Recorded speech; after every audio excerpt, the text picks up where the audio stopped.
இந்திய பங்குச்சந்தைகள் கடும் சரிவு கண்டுள்ள நிலையில் முதலீட்டாளர்களின் பங்கு மதிப்பு 15 லட்சம் கோடி ரூபாய் குறைந்துள்ளதாக புள்ளி விவரங்கள் வெளியாகியுள்ளன.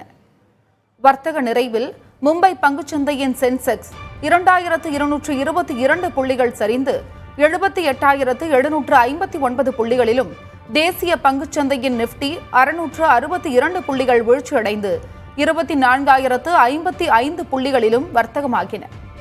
இதன் காரணமாக முதலீட்டாளர்களின் பங்கு மதிப்பு சுமார் 15 லட்சம் கோடி ரூபாய் சரிவு கண்டுள்ளதாக புள்ளி விவரங்கள் தெரிவிக்கின்றன.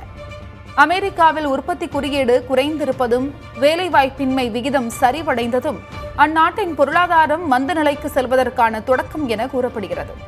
இதன் காரணமாக அந்நாட்டில் பங்குச்சந்தைகள் பெரும் சரிவு கண்ட நிலையில் இது உலக நாடுகளில் உள்ள சந்தைகளிலும் எதிரொலித்துள்ளது. பேங்க் ஆஃப் ஜப்பான் கடன்களுக்கான வட்டி விகிதங்களை உயர்த்தியதால் அந்நாட்டில் பங்குச்சந்தையும் சரிவு கண்டுள்ளது. இது தவிர இஸ்ரேல் ஈரான் இடையேயான போர் பதற்றம், உள்நாட்டில் நிதி நிறுவனங்கள் காலாண்டு நிதிநிலை அறிக்கை வெளியிட்டு வருவது, வரும் வாரத்தில் ரிசர்வ் வங்கி கடன்களுக்கான வட்டி விகிதங்களை வெளியிட இருப்பது போன்றவையும் பங்குச்சந்தைகளின் தாக்கத்தை ஏற்படுத்தியுள்ளதாக கூறப்படுகிறது.